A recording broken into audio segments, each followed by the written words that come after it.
Yo, what is up, guys? So today we're doing a full card prediction for UFC Fight Night Holloway versus Kattar. This fight card currently has 14 pro MMA fights on it. There was supposed to be 15 fights on this fight card, but the fight between Santiago Ponzinibbio and Muslim Salikov ended up getting canceled as Salikov ended up having some sort of symptoms for COVID-19 and had to pull out of the fight. I'm not really sure if Santiago Ponzinibbio will find a replacement fighter for this UFC Fight Night or not, but we'll see in the next couple of weeks. Obviously, the main event for this UFC Fight Night, Max Holloway 21-6 taking on Calvin Kattar 22-4 in the main event. It is a featherweight main event. That should be absolutely insane. 5-round fight. The co-main event between Omar Akhmedov and Tom Breese. That is a middleweight fight.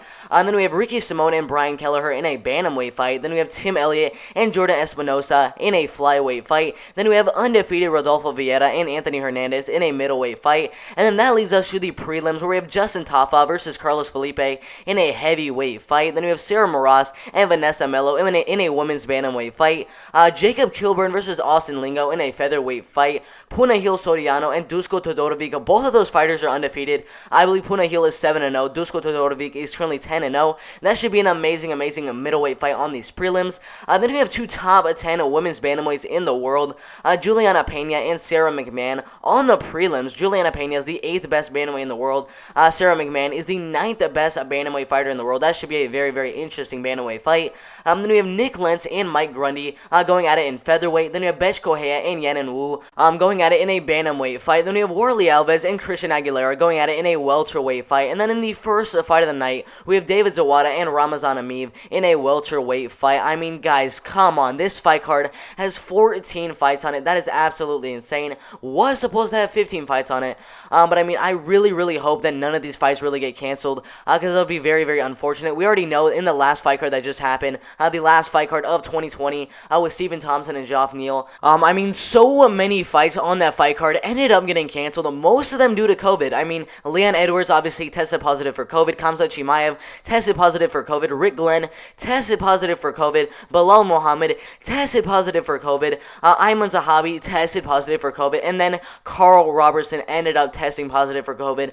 There are so many COVID cases taking fighters out of their fights.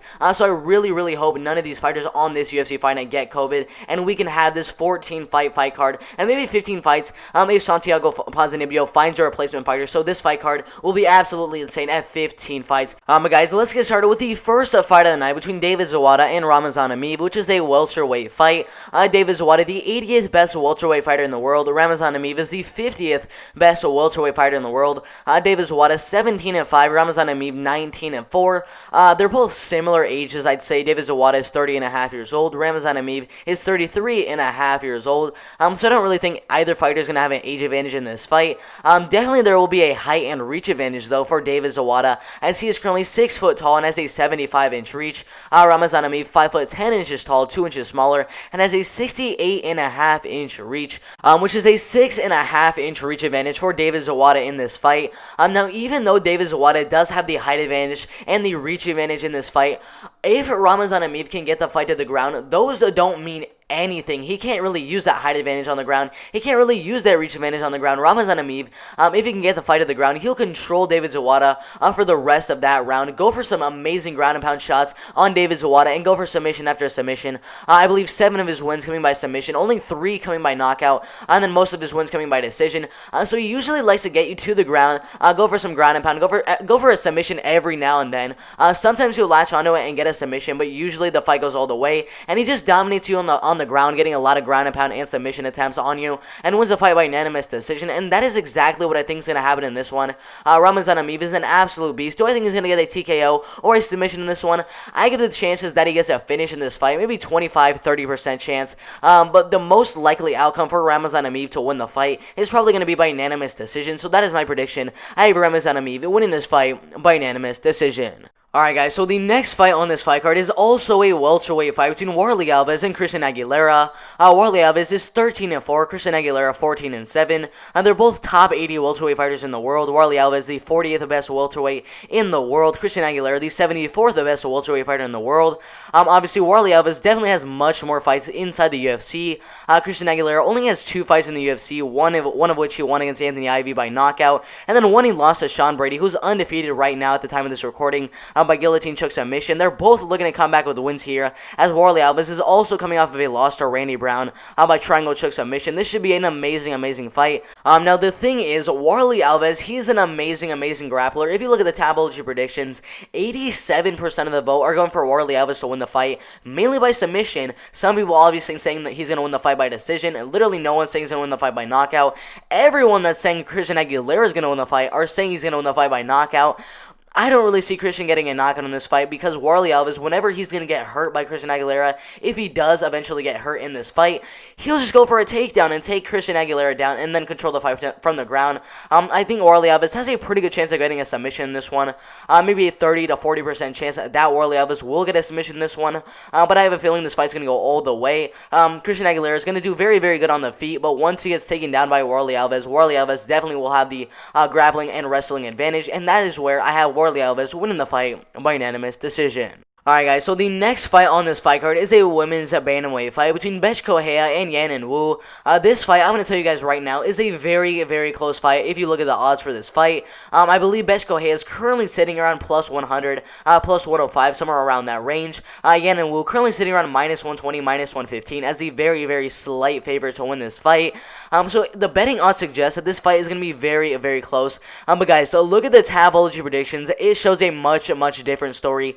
80% of those votes are going for Yanan Wu to win the fight, mainly by unanimous decision, and that makes so much sense. I mean, Bert Shirt, she is currently 37.5 years old, 5'5" inches tall, and has a reach of 64 inches. And look at Yanan Wu, I mean, come on, 24.5 years old, a humongous age advantage for her in this fight, 5'8" inches tall, a 3-inch height advantage in this fight, and has a reach of 66 inches, which is a 2-inch reach advantage in this fight. I mean, come on, if this fight ends up staying on the feet, or even if this fight goes to the ground, I think Yanan Wu will definitely have the advantage. I mean, 7 of her wins are coming by knockout, 2 of them coming by decision, and only 2 of the wins coming by submission. So if she can keep the fight on the feet, she will 100% have the advantage in my opinion, and that is why I'm picking Yanan Wu to win the fight by unanimous decision. Alright guys, so the next fight on this fight card is a featherweight fight between Nick Lentz and Mike Grundy. Nick Lentz, the 50th best featherweight fighter in the world. Mike Grundy, the 43rd best featherweight fighter in the world. Mike Grundy is 12-2, only 1-1 inside the UFC so far. He got a win over Nadin Armani by TKO in his first fight around 2 years ago, and then lost his next fight to Movsar Evloev around 4.5 months ago. Mike Grundy is currently 33, almost 34 years old at the time of this recording, 5'7" inches tall, and then has an amazing reach of 72 inches. Nick Lentz is the 50th best featherweight fighter in the world on a 2-fight losing streak in the UFC right now to Charles Oliveira by TKO, and then Arnold Allen by unanimous decision. He's 36.5 years old, has a reach of 68 inches, which is 4 inches smaller than Mike Grundy's, and has a height of 5'8" inches tall, which is only 1 inch taller than Mike Grundy. So Mike Grundy has an amazing reach advantage, has a very good age advantage, and then a slight height advantage for Nick Lentz in this fight. Now I'm going to tell you guys right now, Mike Grundy in his last fight did not look too good. I mean, he was facing an undefeated fighter in Movsar Evloev. Movsar just went out there and took Mike Grundy down over and over again, just dominated him on the ground. I don't really see Nick Lentz doing that. If Mike Grundy can keep the fight on the feet, I definitely think he'll have the advantage in the striking game. Even if the fight goes to the ground, I think it'll be pretty even there. So if he can keep the fight on the feet, I definitely have Mike Grundy winning this fight by unanimous decision. Alright guys, so the next fight on this fight card between Juliana Pena and Sara McMahon, a women's bantamweight fight. Honestly, Juliana Pena 9-4. So far inside the UFC, she's only lost to Valentina Shevchenko, the current flyweight champion, and Germaine de Randamie, a former UFC champion. Those are the only people she's lost to inside the UFC. Inside the UFC, she's beaten girls like Jessica Ai by unanimous decision, Kat Zingano by unanimous decision, and then Nico Montano by unanimous decision, and did very good on the Ultimate Fighter, winning 3 straight exhibition bouts, getting inside the UFC, winning on the Ultimate Fighter, and doing very good inside the UFC. Sara McMahon has also done very good inside the UFC, losing to Ronda Rousey, losing to Miesha Tate, losing to Amanda Nunes, beating Lauren Murphy by split decision, beating Jessica Ai by unanimous decision, beating Alexis Davis by second round arm triangle choke submission, beating Gina Manzani by first round arm triangle choke submission, losing to Vieira, losing to Marianne Renaud, and then obviously beating Lena Landsberg in her last fight by unanimous unanimous decision. She was supposed to be fighting Aspen Ladd, I believe at the beginning of this year, but that fight ended up falling through, and now, in 2021, January 16th, she is facing Juliana Pena.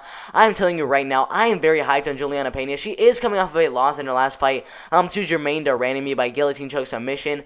I think she's going to come back here with a nice win. Sarah McMahon, 40 years old. That is absolutely insane. Juliana Pena, 31 and a half years old. And because this fight, in my opinion, will spend a lot of time on the ground, I do think Juliana Pena will have the advantage there, and that is why I have Juliana Pena winning this fight by unanimous decision. Alright guys, so the next fight on this fight card has two undefeated middleweight fighters in punahou Soriano, 7-0, and Dusko Torrovic, who is 10-0, and they're both similar ages, 28 and 26 and a half years old. Punahou Soriano is 5'11" inches tall and has a reach of 74 and a half inches. Dusko Torrovic is 6'1" inch tall, very, very tall middleweight, and has a reach of 74 inches. This should be a very, very interesting fight. Punahou Soriano, the 46th best middleweight fighter in the world. Dusko Torrovic, the 60th best middleweight fighter in the world. The betting odds for this fight are very, very close. Dusko is currently sitting around a -135 as a slight favorite to win the fight. Punahou Soriano, the +110, slight underdog to win the fight. And also, Punahou Soriano is on a 3-fight win streak against very legit competition like Jonathan Potty by first round rear naked choke submission, Jamie Pickett on the Contender Series by unanimous decision, and then a first round knockout win over Oscar Piachota inside the UFC. He was supposed to fight Eric Spicely and then Anthony Hernandez, but both of those fights ended up falling through, and now he's fighting Dusko Torrovic in his second fight inside the UFC. Dusko is 10-0. He's got some amazing wins as well. He won on the Contender Series back in 2019. Got a decision win over Teddy Ash. Was supposed to fight John Phillips 3 times in 2020. All of those fights ended up falling through, and then finally, just 2 months ago, fought Daquan Townsend and absolutely dominated him with a vicious ground and pound, knocking him out in the second round. I think this fight is going to be very, very interesting. Very, very close fight on paper. But I definitely have Dusko Torrovic dominating the fight on the ground, getting the fight down, and putting some amazing ground and pound on Punahou Soriano in this fight. And that is why I have Dusko Torrovic winning this fight by second round TKO. Alright guys, so the next fight on this fight card is a featherweight fight between Jacob Kilburn and Austin Lingo. Honestly, whoever loses this featherweight fight is gonna be cut from the UFC. You've heard Dana White say that he's cutting 60 people in the next couple of weeks from the UFC roster. Whoever loses this one is 100% gonna be one of those 60. As both of them are 0-1 so far inside the UFC. Jacob Kilburn just got a loss against Billy Quarantillo by first round triangle choke submission about a year ago. He's 25 and a half years old, 5'9" inches tall, and has a reach of 72 inches. Austin Lingo, 136th best featherweight fighter in the world, 7-1, only one loss in his pro MMA career to Youssef Zalal by unanimous decision. He did very, very good inside the LFA, getting 4 straight wins inside of the LFA, getting him that shot inside the UFC. Honestly, Austin Lingo, 26 and a half years old, 5'10" inches tall, has a reach of 70 inches. To be honest, guys, wherever this fight goes, in my opinion, I think Austin Lingo will have a humongous advantage. I think even if the fight goes to the ground, it'll be very, very close on the grappling and wrestling game, but I definitely think Austin Lingo will have a slight ground advantage. But once that fight gets to the feet, Austin Lingo has an amazing striking ability. And if the fight stays on the feet for the full 3 rounds, Austin Lingo is going to dominate the fight, maybe even get a knockout in this one, but more likely he's probably going to get the win by unanimous decision. Alright guys, so the next fight on this fight card is a women's bantamweight fight between Sarah Moras and Vanessa Mello. I am telling you guys right now, just like the last fight, whoever loses this one is 100, 1,000, 1,000,000% getting cut from this UFC roster. Sarah Moras is 6-6 as a pro MMA fighter. That is horrible. If she loses this one, she is going to be 6-7. That is just, that's so bad. I mean, come on. She joined the UFC back in 2013, lost an exhibition bout to Juliana Pena, won a decision, lost a decision to Jessica Andrade, won a first-round armbar to Ashley Evans-Smith, went on a 3-fight losing streak to Lucy Pudilova by unanimous decision, Talita Bernardo by unanimous decision, and then Macy Chiasson by second-round TKO, got a very close third-round TKO win over Liana Jojua, then lost a decision to Sijara Eubanks. And I mean, if you look at Vanessa Mello, I mean, it gets even worse. Her record inside the UFC, guess what, guys? 0-3. She has won 0 fights inside the UFC. She's lost 3 unanimous decisions to Tracy Cortez, Irene Aldana, and Carol Rosa. If she loses this one, I mean, come on. She should have been cut from the UFC after that second loss. I don't know why she's getting a fourth shot inside the UFC. I mean, Vanessa Mello absolutely sucks. Sarah Moras also absolutely sucks. This is just a battle of who can suck the least, and I think Sarah Moras will win that battle and win the fight by unanimous decision. Alright guys, the next fight on this fight card, the last fight on these prelims between Justin Tafa and Carlos Felipe in a heavyweight fight. Justin Tafa 1-1 inside the UFC. He's got a knockout win over Juan Adams, lost a knockout to Yorgan De Castro. He's 27 years old, 6 foot tall, and has a reach of 74 inches. Carlos Felipe, the 51st best heavyweight fighter in the world. He's 1-1 inside the UFC as well. He's only one loss to Sergey Spivak by unanimous decision around 4 months ago. 2 months after that loss to Sergey Spivak, he did come back with an amazing decision win over Yorgan De Castro. So they're both trying to become 2-1 inside the UFC. Honestly, Carlos Felipe, 26 and a half years old. He's 6 foot tall and has a reach of 75 inches. They basically look exactly the same. They weigh the exact same. They have the same height, basically the same reach. They both only have one loss inside the UFC. This should be a very, very interesting fight. I'm 100% expecting a knockout for one of these fighters in this one. Both of these guys like to go out there and throw big shots. And if one of these fighters is going to land first, I think that person will be Carlos Felipe because he punches with so much more speed than Justin Tafa does. And if he can land that good shot against Justin Tafa, I don't think it'll be able to put him away just at that instant. I think it'll knock Justin Tafa down. Carlos Felipe will go down with him and try to get that TKO. And that is my prediction. I have Carlos Felipe winning this fight by TKO in the second round. Alright guys, so a couple of days ago, I made a video on Tafa Nchukwi and Jamie Pickett, and I said specifically in that video, Tafa Nchukwi sitting around minus 350 as a pretty big favorite to win that fight would be the perfect parlay piece for literally any parlay. Just add them to whatever parlay you have, and guess what guys? The perfect parlay piece for this fight night is Rodolfo Vieira. I mean, Rodolfo Vieira is going to dominate this fight. His submission skills are absolutely insane. He's a top 25 middleweight in the world. He's undefeated 7-0, 31 years old, 6 foot tall, a reach of 73 inches. I mean, come on, guys. This man is going to dominate the fight, and any parlays anyone out there is thinking of doing, add Rodolfo Vieira to that parlay, because he's going to absolutely dominate. I might just put like $1,000 literally just on Rodolfo Vieira. He's a minus 500 favorite, a humongous favorite to win the fight. Honestly, he's going to win the fight by submission. It's that simple. He's going to take Anthony Hernandez down in the first minute of the first round and get a submission, probably in the first or second round. I mean, he's so good.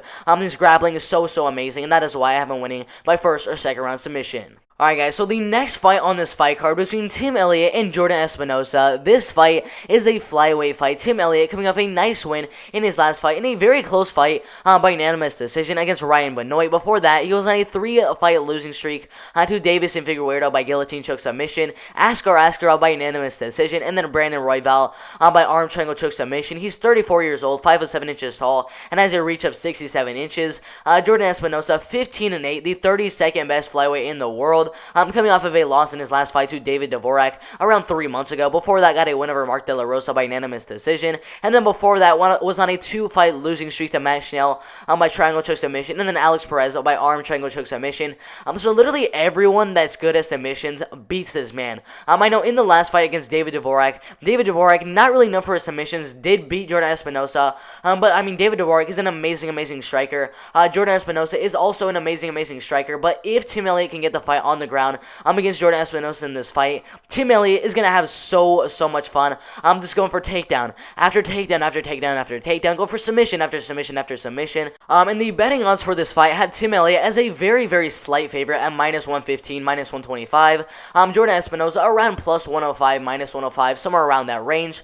I am definitely going to go with a very slight favorite in Tim Elliott to win the fight. I think if he can get the fight to the ground in the first round and just tire Jordan Espinosa out, I think that'll play a huge factor for the rest of the fight. Tim Elliott, a top 15 flyweight in the world. I think he gets a win by unanimous decision here. I don't see him getting a submission. I don't see Jordan Espinosa getting a knockout or a finish in this fight. I definitely think this fight's going to go all the way, and I have Tim Elliott winning the fight by unanimous decision. Alright guys, so this next fight is a bantamweight fight between Ricky Simón and Brian Kelleher. Brian Kelleher, the 62nd best featherweight fighter in the world, moving down from featherweight to bantamweight to fight Ricky Simón, a top 15 bantamweight fighter in the world. Ricky Simón is 16-3, 28 and a half years old, has a reach of 70 inches, which is an amazing reach for this bantamweight division. He also has a height of 5'6" tall. Brian Kelleher is 22-11, coming off of a nice win in his last fight against Ray Rodriguez by guillotine choke submission. He's 34 years old, 5'6" tall, so the same height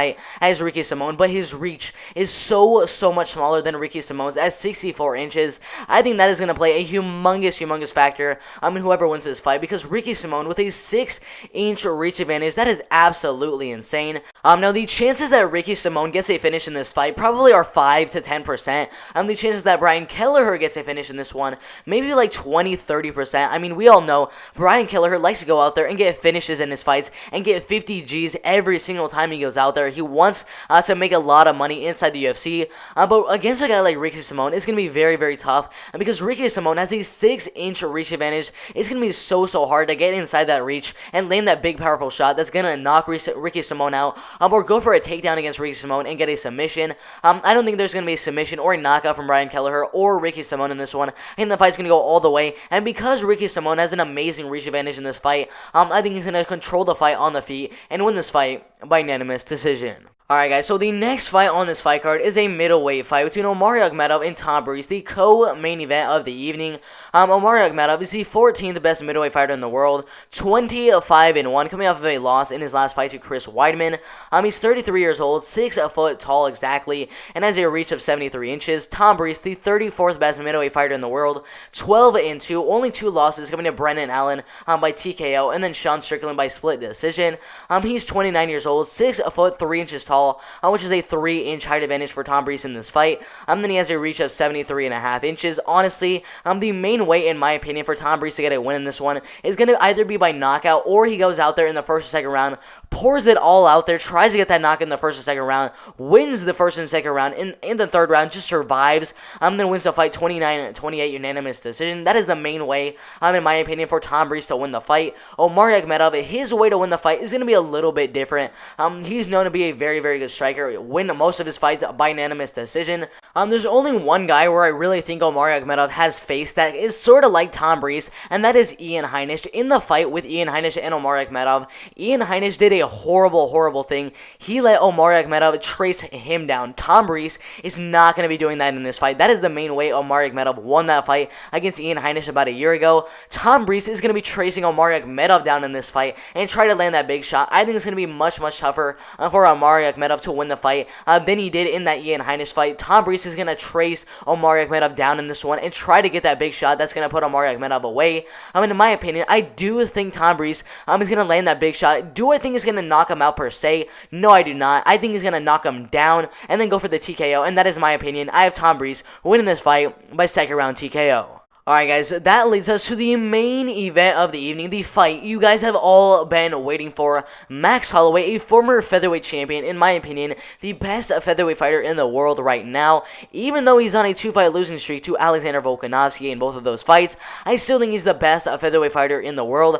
Calvin Kattar is the 5th best featherweight fighter in the world. Max Holloway is 21-6, 29 years old, 5'11" inches tall, and has a reach of 69 inches. Calvin Kattar, 22-4.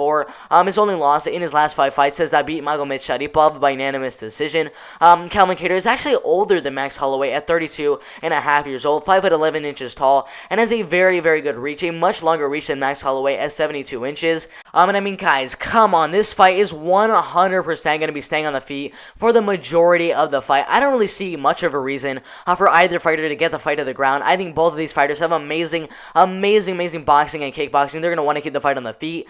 And then if you look at Max Holloway's record, 21-6, if you look at who this guy's faced in his UFC career, Dustin Poirier, Dennis Bermudez, Conor McGregor, Andre Fili, Cole Miller, Cub Swanson, Charles Oliveira, Jeremy Stevens, Ricardo Lamas, Anthony Pettis, Jose Aldo yet again. He was supposed to fight Frankie Edgar, then Khabib Nurmagomedov, and then finally fought Brian Ortega, then fought Dustin Poirier again, beat Frankie Edgar, fought Alexander Volkanovski twice. I mean, this man has fought so many amazing amazing fighters in the featherweight and lightweight division. Calvin Kattar has also fought amazing competition since he joined the UFC back in 2017.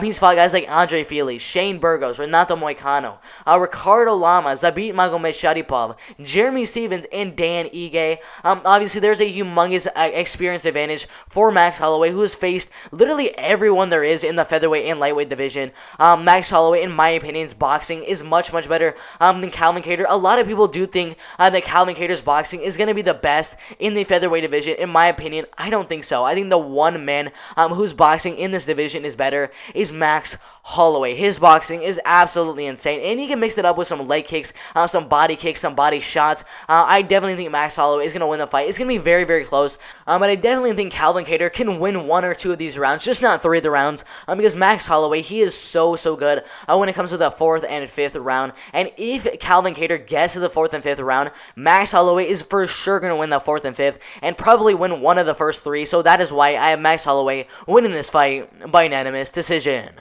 Alright guys, if you agree with those predictions, I mean, there are so many fights on this fight card, so many amazing fighters on this fight card. I have Max Holloway winning his fight. I have Tom Breese winning his fight in the co-main event. I have Ricky Simone winning his. I have Tim Elliott winning his. I have Rodolfo Vieira winning his. I have Carlos Felipe winning his. I have Sarah Moras winning hers. I have Austin Lingo winning his. I have Dusko Torrovic winning his. I have Juliana Pena winning hers. I have Mike Grundy winning his, and I have Yanan Wu winning hers. I have Warley Alves winning his, and then I have Ramazan Ameev winning his. An amazing fight card. I cannot wait. There's still like 26 days till this fight card does take place. I cannot wait, guys. Who do you guys think is going to win this main event between Max Holloway and Calvin Kattar? Put that in the comment section below. I would love to see what you guys think is going to happen on this fight card. It's been a very fun video. Like the video, subscribe to the channel, turn on post notifications. Fun video. I'm out of here.